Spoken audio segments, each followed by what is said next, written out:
Welcome to Easy Education. I'm Easy to Chris, and I'm hoping that I can make education easier for you.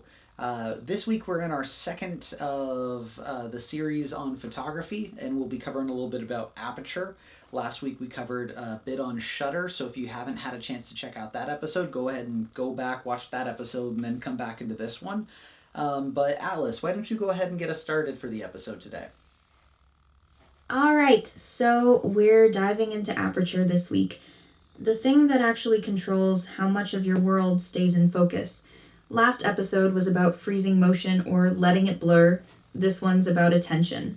How much does the viewer get to see sharp and how much stays soft? That's Aperture. Before we jump in though, I want to circle back real quick. How'd that homework go? You shot the running water, the silky versus frozen thing. Did that land the way you expected? Or did something surprise you when you looked at the two frames? It actually didn't do what I was hoping it would do. Instead, what wound up happening was I went into the desert in the middle of the day with no cloud coverage, and I had the shutter open for long enough time that the entire image just got completely washed out. So I had a very quick realization that the longer that the shutter is open, the more light that will come into the photo. So I slowed it down I sped it up quite a bit. And once I sped it up quite a bit, I had to compensate because now there was less light coming into the lens, so I had to increase my ISO to allow more light to come in. At that point, I was able to get some really clear images of the river. Afterwards, though, I wound up doing some shots in my backyard when it was raining and it was really overcast and dispersed light. The amount of light wasn't an issue, but I was hoping to be able to capture a couple of ripples collected, so I had the shutter speed a little bit slower, and instead it wound up kind of softening the entire image and all those ripples blurred out. So I sped it up quite a bit. I made it a much faster shutter speed, had to increase the ISO once more to allow more light in, and then I was able to capture ripples in the water being created by the droplets hitting the water. So I learned two different types of lessons. Okay, so here's what I'm hearing. And I want to make sure the mapping is locked before we move into Aperture, because Aperture's got its own number game that'll trip you up if shutter isn't solid. You learned that light exposure is a negotiation.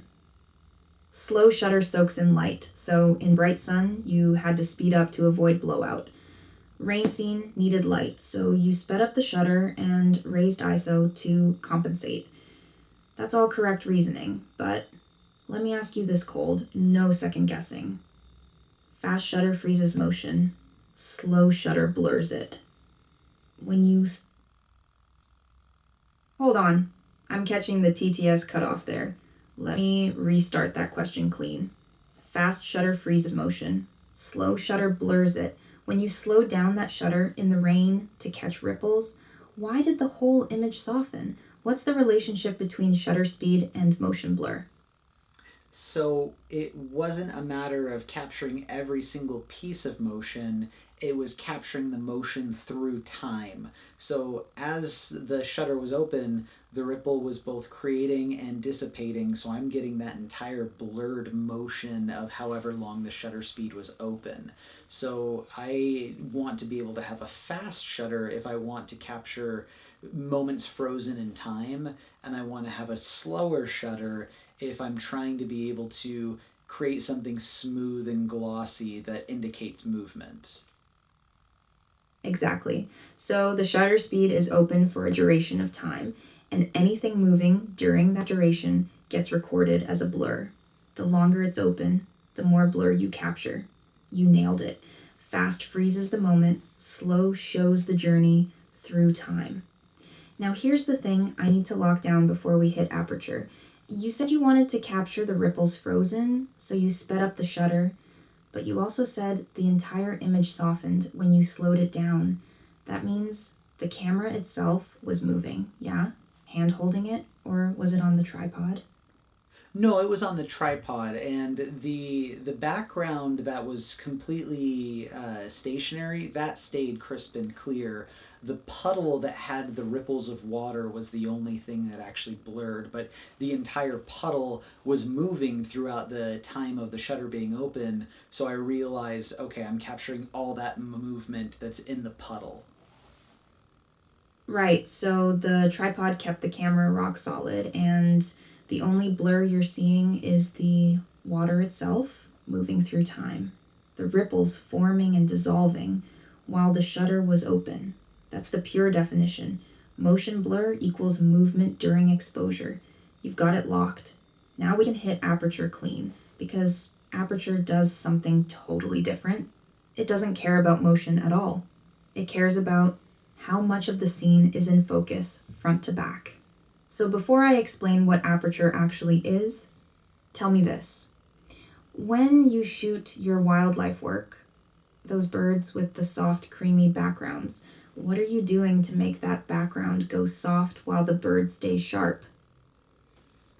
Nothing really intentional. The only thing that I know is that I am typically using the longest focal length that I have available, which is my 100 to 400 lens with a 2x converter on it. So I'm usually at about an 800 millimeter length on a tripod, and I will typically have a manual focus. And when the subject is in focus, it makes the background just a little bit more out of focus because that depth of field is far enough away because of the distance that I've created between myself and the subject.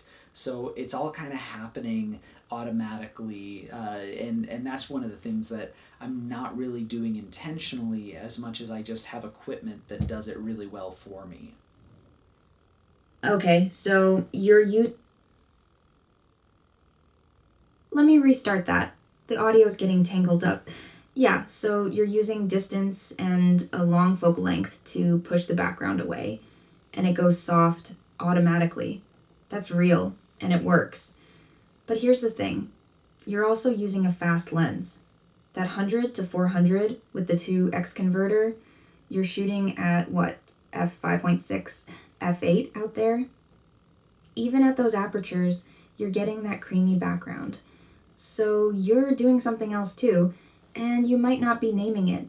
When you put your eye to the viewfinder on that 800 millimeter setup and you choose how wide open or how stopped down you want the lens, are you thinking about that at all, or is it just whatever the camera gives you in auto? I'm not thinking about it at all. It's all the camera's auto work. All right, so that's the gap we're filling today. You've got the conditions dialed in, distance, focal length, fast glass, but you're letting the camera decide the aperture. Once you understand what aperture actually does, you're going to realize you've been making those soft backgrounds happen, and you can choose it instead of hoping for it. Here's what aperture is. It's the size of the opening in your lens. Think of it like the pupil of your eye. When it's bright, your pupil shrinks. When it's dark, it opens wide. Same idea. A big opening lets in more light and creates shallow depth of field, meaning only a narrow band of your scene stays sharp, and everything in front and behind that band gets soft. A small opening lets in less light, but keeps more of the scene sharp front to back. So when you're shooting those birds at 800 millimeters with a big opening, the background is melting into cream because only the bird is in the narrow zone of sharpness. Everything behind it is outside that zone, so it blurs. That's aperture doing the work. Now here's where it gets weird with the numbers, and this is where people get tripped up. We call it if-stop. And the smaller the number, the bigger the opening. So f2.8 is a huge opening. f16 is a tiny opening. Backwards, right? The reason is math. The f number is a fraction. f2.8 means the opening is the lens focal length divided by 2.8. f16 means divided by 16. The bigger you divide by, the smaller the slice you get. That's why the bigger number equals the smaller opening. Does that make sense so far? It does, yeah. So if it is if it's an F8, then it's kind of halfway open. If it's an F16, it is almost all the way closed, and you are just allowing a small, narrow amount of light to come through. Whereas my wide angle lens, the 2.8, that's allowing all the light to come in so it stays very crisp and clear. Hold on. Let me test that last bit because there's a mix-up brewing.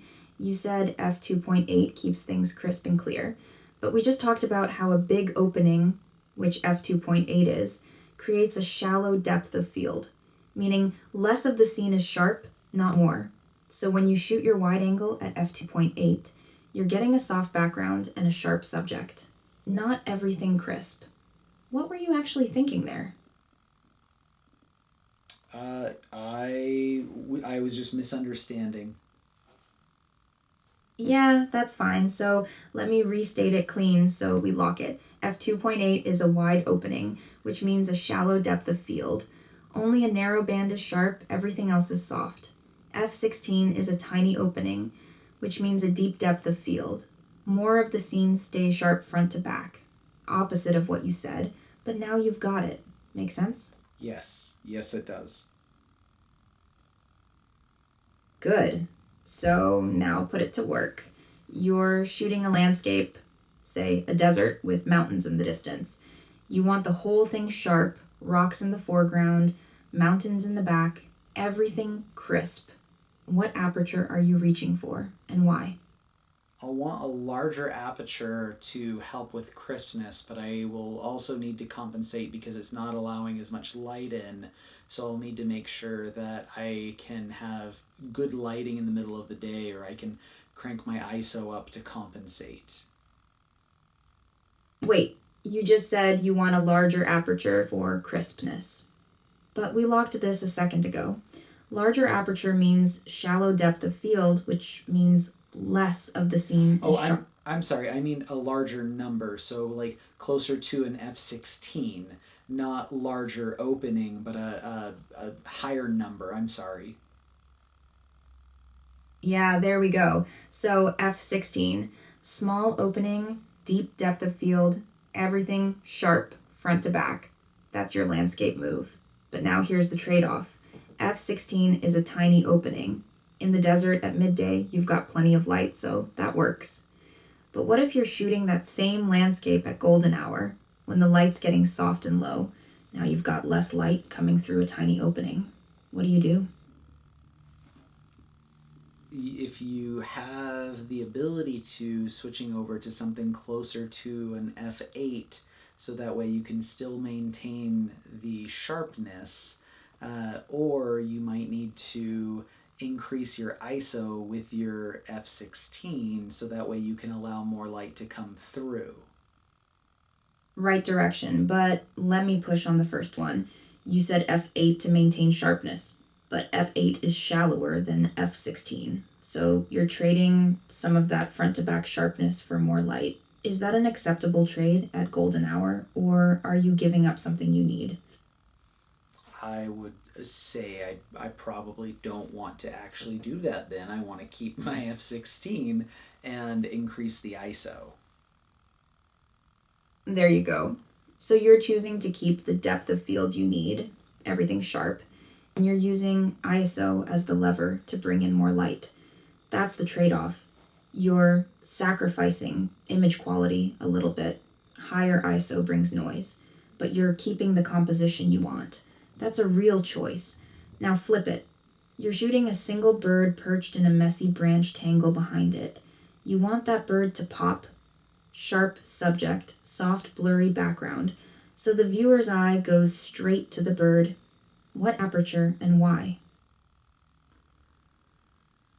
I think I wouldn't want to go full open 2.8. I would probably want to be somewhere around a 5 or a 6 f stop because that will create a better crispness and sharpness of the subject, but it'll still soften the background quite a bit uh, without sacrificing too much of the detail of the subject. Okay, so you're choosing f5 or f6 because you want some sharpness on the subject and some softness on the background. That's a reasonable middle ground. But here's the thing. You said you wouldn't want to go full open at f2.8. Why not? What are you avoiding? Having an opinion. I'm sorry, I didn't catch that. Can you say that again? I was making a terrible joke. I was saying that the thing that I was trying to avoid was being able to make an opinion when I'm not educated on the f stops enough to be able to say one way or the other. Fair enough. I respect that. So let me ask it differently. You shoot birds all the time at 800 millimeters with fast glass. You're already making the background soft. What happens when you go wider open than you currently shoot? Does the background get softer or does something else change? I think the practical difference with birds is I am trying to capture them with the majority of what's in frame. And if I am trying to capture a bird with my wide angle lens, I have to be really close to the bird, and so much so that it scares them off. So typically, the reason that I like the telephoto lens is I've kind of come up with the term of I like to get really close from really far away. And the wide angle lens, I have not been successful at getting close enough to the subjects that I want to be able to get them framed the way that I want to. That makes sense. Distance and focal length are your tools for getting close without spooking the bird. But I'm asking something different. When you're at 800 millimeters shooting that bird, if you open the aperture wider than you currently do, let's say from f5.6 to f2.8, what happens to the background? Does it get softer or does it stay the same? I haven't done that, but I would imagine that it gets a lot softer. Yeah, it does. So here's the thing. You're already shooting at f5.6 or so with that setup, and you're getting creamy backgrounds. If you opened to f2.8, the background would get even softer. You could make the bird pop even harder off that branch tangle. You're not doing it because you haven't thought about it, not because there's a good reason not to. You've got fast glass, you could use it. But before you start chasing wider apertures, let's nail down what you're actually choosing. Right now, in auto mode, the camera's picking your aperture for you based on light and shutter speed. Once you understand this, you're going to want to shoot in aperture priority mode. That's where you pick the aperture, and the camera sets the shutter to keep exposure correct. On your Sony, that's the A on the mode dial. For this week's homework, I want you to do this. Pick one subject with a background some distance behind it. Doesn't have to be a bird, could be anything. Shoot it twice. Once wide open, whatever the lowest F number your lens goes to. One stop down, around f16 or as close as your lens gets. Same subject, same framing, aperture priority mode. Then look at the two frames side by side. The difference in how much of the world is in focus is aperture deciding where the viewer's attention goes. That's the real lesson. You ready to roll with that? I think that sounds like decent homework.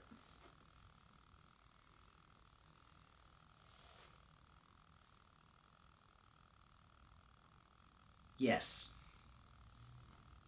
Good. So that's your week. Wide open, stopped down, same subject.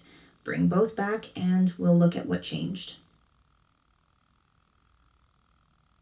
Well, I guess that's going to be this week's episode. Kind of going over Aperture.